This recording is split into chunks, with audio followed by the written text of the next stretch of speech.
Bonjour à tous et bienvenue dans ce tout nouveau journal du FCAT TV. Un journal avec pas mal de résultats positifs cette semaine. On en parlera juste après avec le petit vieux à côté de moi. Bonsoir Jean-Pierre. Le petit Bonsoir. Bonsoir mon petit Jeune vieux. gens de bonne famille, dit-on. C'est pas toi, C'est à vérifier. Oui. c'est pas toi le petit vieux, c'est lui. Je vais en parler à ma mère puis je te la passerai au téléphone. Salut mon petit vieux. Ça va? Oui, ça va bien. Salut. Bon, pas mal de bons résultats ce week-end. On a pas mal de victoires et pas mal de commentaires de match, puisqu'on a Jean-Pierre, notre président, qui est là, et puis Robert Bourlon aussi, qui a vu quelques matchs ce week-end, qui viendra nous retrouver juste après pour faire ses commentaires de match. Mais on va tout de suite débuter avec ses résultats du week-end. Donc on commence avec les U13 avec une victoire 3-2 de notre équipe Excellence face aux municipaux. En U15, victoire de l'APH 5-0 face à Sainte-Anne-de-Raz 2 et défaite 2-0 de l'Excellence face à Nord-Est-au-Bois 1. En U17, défaite de la 1 3-2 face à la Éphémère et victoire de la 2 11-3 face à Vaudois. Défaite. Défaite? Oui. Ah, bah j'ai lu à l'envers. Donc défaite 11-3, désolé. En U19, victoire de la DH 8-0 face à Chaumont et défaite de la 2-1 face à Reuil. En féminine, belle victoire contre une équipe bien placée de notre équipe DH 1-0 face à Médiater. En senior, victoire des UFOLEP 2-0 face au Sénardes. Victoire des PL 5-3, un bon résultat aussi, contre Reims, Chalet, Tunisie. Et superbe victoire 3-0 de notre équipe DH à Saint-Mémin cet après-midi. Voilà. Une victoire très très importante, je pense, face à nos amis de Saint-Mémin. Jean-Pierre, beaucoup de monde autour du terrain, a priori, j'ai pas pu Beaucoup de être monde, présent. un superbe temps, enfin tout était là quoi. Après, voilà, dans un derby, c'est toujours compliqué, puisque on connaît beaucoup les gens de Saint-Mémin, on s'entend tous bien avec eux. En revanche, sur le terrain, il fallait faire la différence a été faite. Oui, parce qu'il y a eu 3 buts et 3 poteaux. Donc nos amis de Saint-Mémin reconnaissent qu'on était supérieur incontestablement dans toutes les lignes et on a fait un match excessivement sérieux. Donc on a marqué le premier but assez rapidement, si mes souvenirs sont bons. 3 minutes. 3 minutes, donc Toufik qui est parti à la limite de hors-jeu comme d'habitude, il a pris la défense centrale de vitesse et puis il laisse pas beaucoup de place, de possibilités aux gardiens dans ces cas-là. Et puis on a eu un coup franc exceptionnel, Superbe coup franc. exceptionnel qui est excentré côté gauche. Oui. Et donc c'est Il a certainement atterri dans la lucarne de droite. très bien enroulé dans la lucarne de droite. Et puis deuxième but de Toufik, un superbe lob, réception derrière et puis but. Et notre Wissam aurait pu corser l'addition Oui. s'il n'avait pas été trop gourmand. Voilà, mais encore sur le poteau. Donc c'était un beau match dans une ambiance agréable et puis par un superbe temps. Voilà. Donc il est très bien de rester justement sur ce côté positif. En revanche, du coup, la semaine prochaine, on va passer aux choses sérieuses et là, ça va jouer. Le match face à Épernay, qui a déjà été reporté à 2 reprises. Comment t'envisages ce match, toi, Fred ? Déjà, je voudrais revenir un peu sur le match de cet après-midi. Moi, j'ai quand même vu. Bon, c'est vrai que Wissam, il s'est un petit peu enflammé. On le connaît. Il a perdu le fil du match suite à sa bévue, on va dire. Elle était un peu gourmand. Je voudrais quand même souligner la bonne prestation de Mounir qui m'a franchement impressionné. Il était toujours placé au bon endroit. Il a failli nettoyer la toile d'araignée en première mi-temps. Moi, je l'ai trouvé excellent. Céline aussi, franchement, qui a fait une partie, le 6-8 Ali Céline, franchement, ça cartonne bien, quoi. Donc, j'étais franchement bien content d'avoir vu ce match. Voilà. Concernant Épernay, il y a une défaite de Sedan aussi ce week-end, 3-1. À surligner, effectivement. Il faut souligner. Mais enfin, il n'empêche que Épernay tient quand même la route. Ils ont encore gagné cet après-midi. Donc voilà, va falloir être costaud les 2 matchs contre eux, quoi. Le week-end prochain. Voilà. Déjà le week-end prochain, et puis il y aura un deuxième match aussi. Donc, Toi Jean-Pierre, de quelle manière tu t'envisages ce match la semaine prochaine?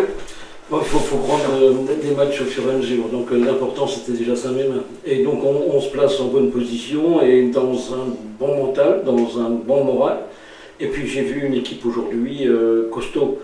Et dans toutes ces lignes, ça a été aussi un match engagé, puisque c'est un derby.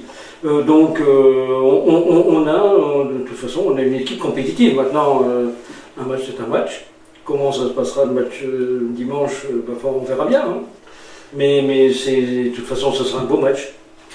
J'ai une chose juste après à rajouter. Oui, moi je voudrais dire, Monsieur le Président, que j'ai vu un début de deuxième mi-temps qui était un peu quand même léger de notre équipe. Au niveau de la combativité, tout ça, on a un peu laissé jouer Saint-Mémin, on va dire. On s'est très écarté. Et je pense que c'est des erreurs qu'il ne faut pas répéter non plus contre Épernay. Parce que certes, on est 1-0, on avait l'avantage. Mais je pense que on aurait dû asseoir notre victoire bien avant la 30e minute de la deuxième mi-temps. Et je pense qu'on aurait dû faire un autre début de deuxième mi-temps. Enfin, après, c'est oui. Mon analyse. Oui. Je dis.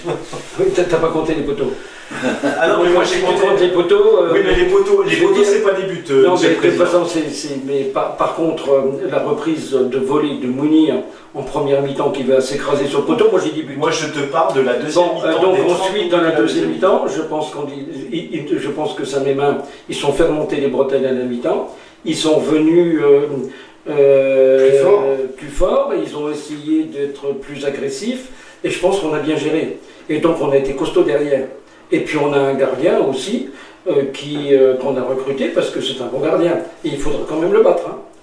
Parce que c'est pas aussi évident que ça. Il faut passer notre ligne défensive. Et je pense qu'on a fait à peu près la même chose dimanche dernier. C'est-à-dire qu'on est à 1-0 à la mi-temps alors qu'on aurait dû mener beaucoup plus. Et en fait, en deuxième mi-temps, on a marqué 3 buts. Pourquoi ils se découvrent et puis avec un Toufik et les autres, c'est-à-dire qu'il ne faut pas laisser beaucoup de balles, il ne faut pas se découvrir. Hein. Donc on verra. On verra. Je pense qu'on de toute façon, on a une bonne équipe. On l'a prouvé aujourd'hui. Et je pense que c'est une équipe qui monte en puissance. Parce qu'on a quand même apporté 6 joueurs nouveaux pratiquement, avec Thomas Oledi, qui n'était pas là la saison passée, et qui revient seulement de blessure, et qui monte en puissance aussi. Et ce sont quand même des piliers, il faudra les prendre en défaut. Donc voilà, je pense qu'on est très compétitif, on est complet, on a des leaders évidemment, et on est capable de marquer des buts, donc on verra. Maintenant, un match c'est un match. Hein. Un match c'est un match, on est bien d'accord. Pour en terminer avec ce match, pour faire une parallèle avec notre club, Jean-Pierre, beaucoup de monde aujourd'hui, quasiment 200 personnes, vous m'avez dit, à Saint-Mérin, au moins 200 personnes. On va peut-être aussi avoir besoin de ça justement à domicile sur ces gros matchs pour terminer la saison, étant donné il reste 10 matchs, hein, donc en gros on doit être à 5 et 5 peut-être au domicile extérieur.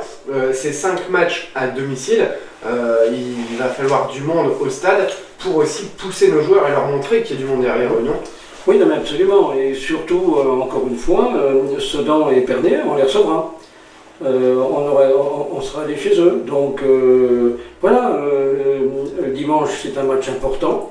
C'est un match où il faut essayer de tenir un résultat, mais de toute façon rien n'est perdu. Hein. Un dernier mot sur ce match ? Non, sur les autres. Sur les autres, pas de soucis. Tu veux peut-être parler des U19 ? Je vais parler des U19 parce que j'ai eu Mena qui m'a que j'ai eu au téléphone tout à l'heure, donc il est très satisfait de la prestation. Donc je vous rappelle une victoire 8-0 contre je ne sais plus Chaumont. Contre Chaumont. Il y avait 1-0 à la mi-temps. Tu devrais le savoir contre Chaumont. Il y avait 1-0 à la mi-temps. Il y avait 1-0 à la mi-temps et non, il a été très satisfait parce que bon, il a eu des réservistes, on va dire, de l'équipe 2 qui l'ont rejoint pour aller à Chaumont. Il est très très satisfait de son équipe. Ensuite, je voulais parler de la 2, donc c'est pareil, j'ai eu un petit commentaire. Par contre, là, c'est une énorme déception parce qu'avec un match qui était à leur portée face à Roy, et malheureusement une défaite à 1, il regrette un peu que les gars aient baissé les bras un peu trop vite. À savoir que ça s'est très mal terminé. Hein. Ah bah ça, j'en sais rien, mais voilà. Il y a eu Vous des avez échos parlé là-dessus. de l'équipe de PL. U19. 19. Les PL, vous en avez parlé? Non, j'ai Encore pas. Encore pas. Et un petit commentaire de match là-dessus. Tu les as pas vus, Jean-Pierre, mais Non, j'ai une victoire de plus, c'est ça? Oui, donc ils étaient à 2-2 à la mi-temps. Et puis donc, par contre, ce qu'on regrette, c'est que Maxime ait pris un rouge, parce qu'on en aurait eu besoin aussi dimanche, parce que Maxime, c'est aussi un garçon talentueux. Et puis donc, je sais que JB, le nouvel attaquant là, qui joue de temps en temps en équipe DH, a marqué du but. Et puis aussi Cham, voilà, qui a également marqué du but. Donc c'est une victoire encore. Parce que Une belle victoire. Ouais. c'est une belle victoire, parce que sur les 5 derniers matchs, c'est 4 victoires à nul. Donc voilà, ils sont mis en salle là. Comme nous l'avait promis notre directeur sportif. Hein.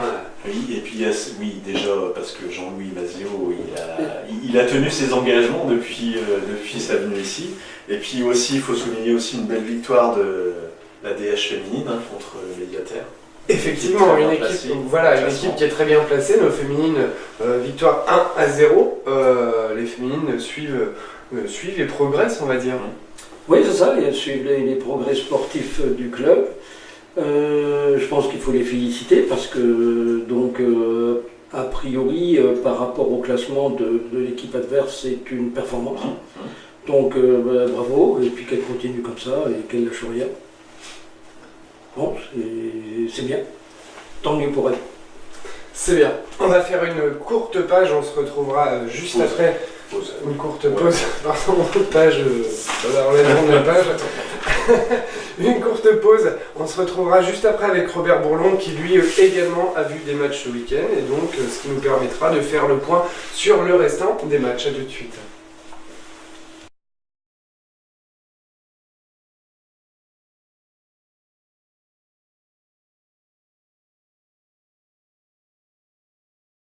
Bienvenue dans cette seconde partie du journal du FCAT avec la présence de Robert Bourlon qui a vu certains matchs ce week-end. On reviendra également sur le match justement des seniors puisque tu étais présent également.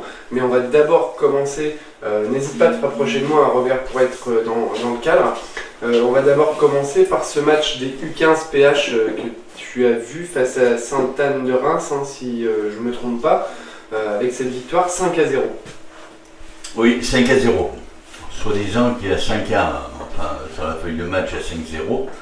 Bon, c'était un des premiers matchs de la deuxième phase de promotion de Ligue Champagne-Ardenne Grand Est.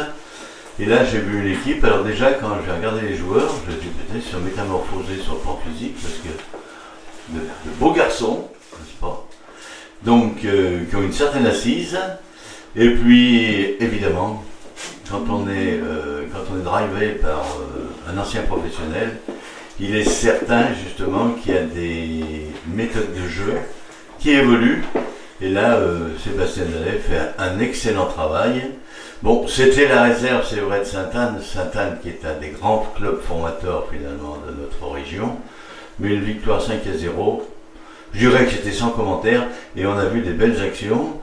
Je ne fais pas citer justement et féliciter plus particulièrement un garçon ou un autre, mais on a assisté à une très belle rencontre. Gageons qu'ils continuent justement de cet esprit-là, parce qu'ils seront pas loin du podium à la fin de saison.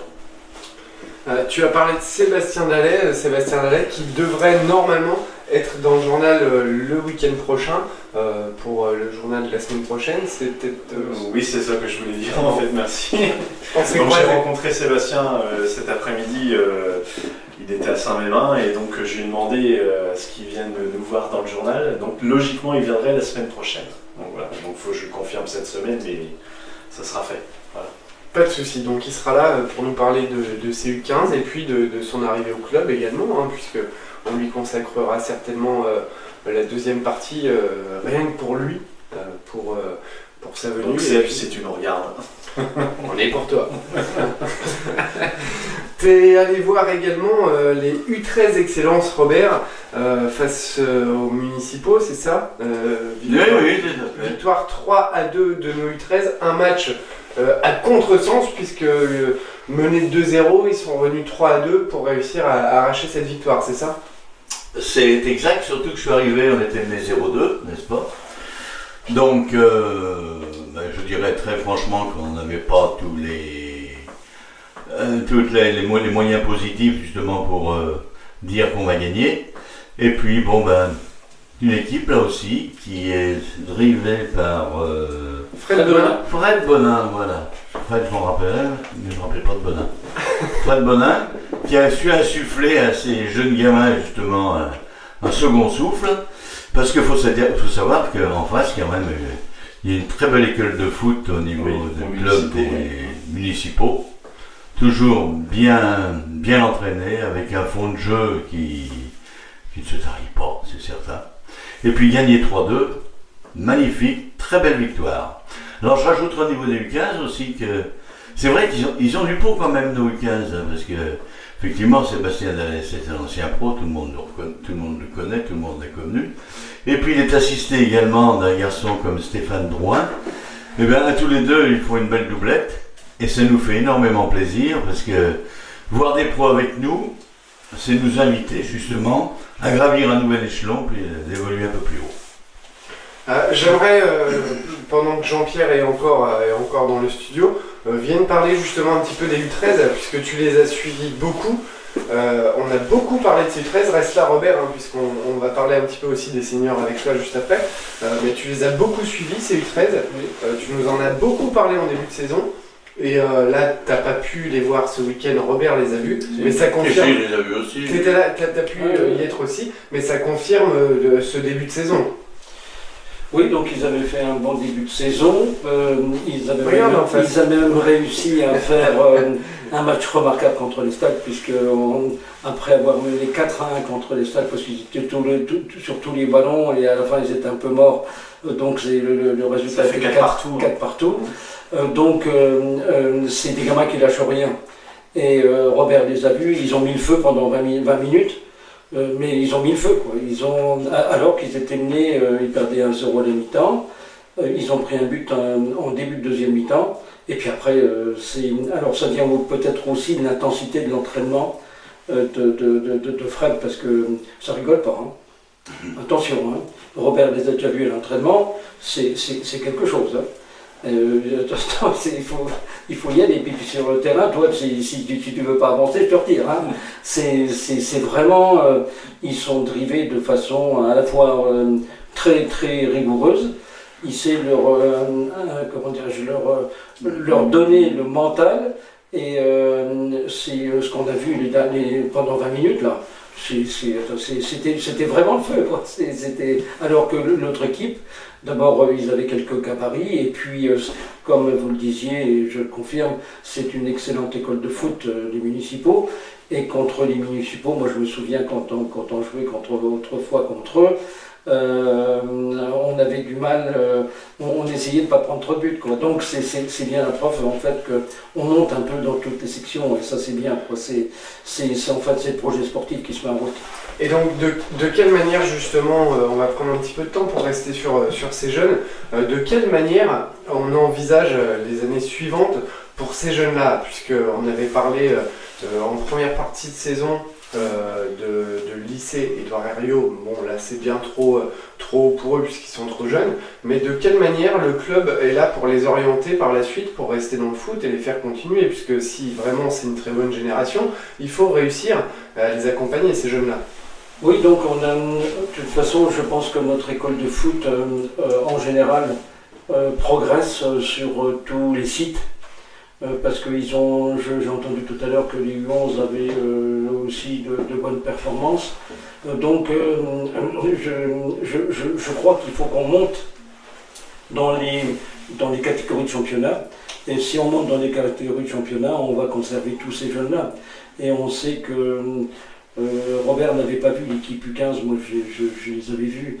Mais c'est pour un match de U15, c'est remarquable, hein. Moi j'ai jamais vu ça au club. Hein. Le club travaille réellement là-dessus pour réussir à apporter par la suite. Et donc l'année prochaine, ça sera une grande partie en U17. Je pense qu'a priori Sébastien va passer avec les U17, donc on va monter et puis Stéphane prendra certainement les U15. Donc on va continuer à monter parce qu'on sait qu'on a un trou, c'est les U17. Parce que vous avez vu les U19 et puis Gibaud me disait que les U19 avaient été aussi très bons cet après-midi. Il m'a dit, ils nous ont donné un sérieux coup de main. Ça veut dire qu'on a un club qui progresse.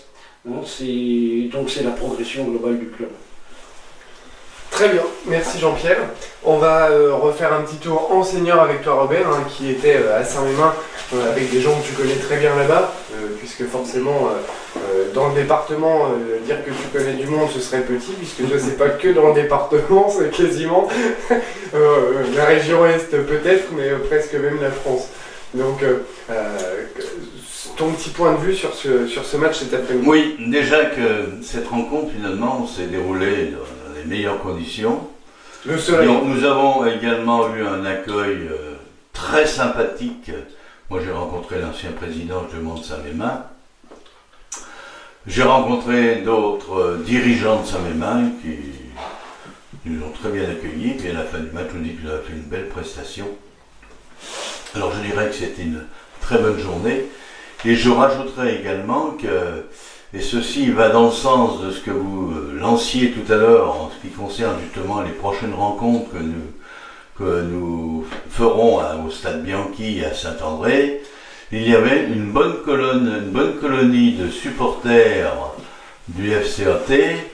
Moi j'ai constaté, bien évidemment, lors des 3 buts de notre thème Fagnon, et surtout à la fin du match, justement, sous les applaudissements justement de nos supporters. Une belle journée, comme on souhaite en vivre très souvent. On a parlé tout à l'heure justement de ce match face à Épernay. Je sais qu'à Épernay, tu les connais très bien également. Tu seras certainement là dimanche prochain si tu es disponible. Comment tu envisages ce match ? Faut toujours parler avec des comparatifs, hein, et avec des statistiques. Ah mais là c'est des questions de journalistes. Hein. Non, pour vous dire que Épernay, à ma connaissance, on les a rencontrés à 3 reprises en match officiel. Hein. J'exemple un petit peu toutes les rencontres qui se sont déroulées avec les sections de jeunes. En Coupe de France, on perd bêtement, c'était au 5e tour de quelle saison, je ne me rappelle plus, mais c'était au 5e tour. Nous évoluions, je crois, en DH ou DHR. Eux étaient déjà en CFA2. L'année où on les a rejoints en CFA2, à domicile, c'est vrai qu'on perd 2-0, Stade Henri-Terré. Mais au match retour, à Épernay, où là on est dans une situation, je dirais pas très difficile, mais qui n'était pas facile à gérer, eh bien on marque à la 91e, et puis on en prend un à la 93e sur une faute idiote. Ça veut dire que ça sera un match serré, ça sera certainement un match agréable, et on souhaite justement une belle journée de football à Épernay dimanche prochain. Avec le président que tu connais très bien, hein. Oui, je connais le président, je connais la secrétaire. La secrétaire, on parle avec du président, nous. C'est bien. Bon, en tout cas, Robert, merci beaucoup. Ça fait toujours plaisir de te recevoir dans le journal. Merci au président qui est venu également nous retrouver après ce match à Saint-Mémin. Vous avez tous passé une belle après-midi, a priori. Moi, j'étais pas là, mais je fais un petit clin d'œil à ma fille puisque j'étais avec elle. Merci à Hervé le prompteur. On termine ce journal avec Fred qui va nous annoncer les matchs du week-end prochain et qui vous dira au revoir. Salut pour moi. Donc on commence avec les U15 avec un déplacement de la PH à Vitry samedi 1er, donc c'est pas un poisson d'avril au cas où, samedi 1er avril à 15h30. La 2 reçoit Viré-Vaudoise samedi 1er à 15h et déplacement de la 3 à Seine-Barse 2 à 15h également. En U17, notre PH reçoit Sainte-Anne-de-Reims 2 dimanche 2 à 10h et la 2 reçoit Saint-Julien samedi 1er à 15h. En U19, déplacement de la DH à Argonne dimanche 2 à 13h15 et la 2 reçoit Vitry samedi 1er à 15h30. En féminine, la DH déplace à Montherme dimanche 2 à 15h et les U18 reçoivent Sainte-Anne-de-Reims samedi 1er à 14h30. En senior, l'APL reçoit Nogent-sur-Seine 2, dimanche 2 à 15h à Pont-Sainte-Marie, et l'ADH se déplace à Épernay. Voilà, à 15h également. C'est toi qui dis au revoir. D'accord, donc je dis au revoir. Donc sur ces bonnes paroles, je vous souhaite une agréable semaine et à la semaine prochaine. On se retrouve aussi sur Facebook. On se retrouve sur Facebook, on se retrouve sur la page FCAT sur Facebook. Si vous avez besoin de renseignements, n'hésitez pas à nous contacter sur la page, sur notre site, site internet, c'est pas un site internet, c'est une adresse mail. Ah, c'est compliqué, hein. Bon, il se moque souvent de moi, mais bien sûr, on reste connecté toute la semaine, bien sûr, sur notre page Facebook, sur le site FCAT, sur également notre boîte mail, voilà, dont tu connais l'adresse. Voilà, fcat@outlook.fr. N'hésitez pas à nous contacter, on se retrouve bien sûr aussi sur les terrains le week-end prochain à Épernay avec Robert le président. Toi tu seras pas présent, moi j'y serai. J'espère qu'il y en aura d'autres. Hein. Mais bien sûr, on va y sera aller. accompagné d'un maximum de supporters. Le président est prêt à mettre un bus en place pour ceux qui souhaitent se déplacer. Donc bien sûr, on sera à Épernay le week-end prochain. Je vous souhaite à tous une bonne semaine, à très bientôt. Salut.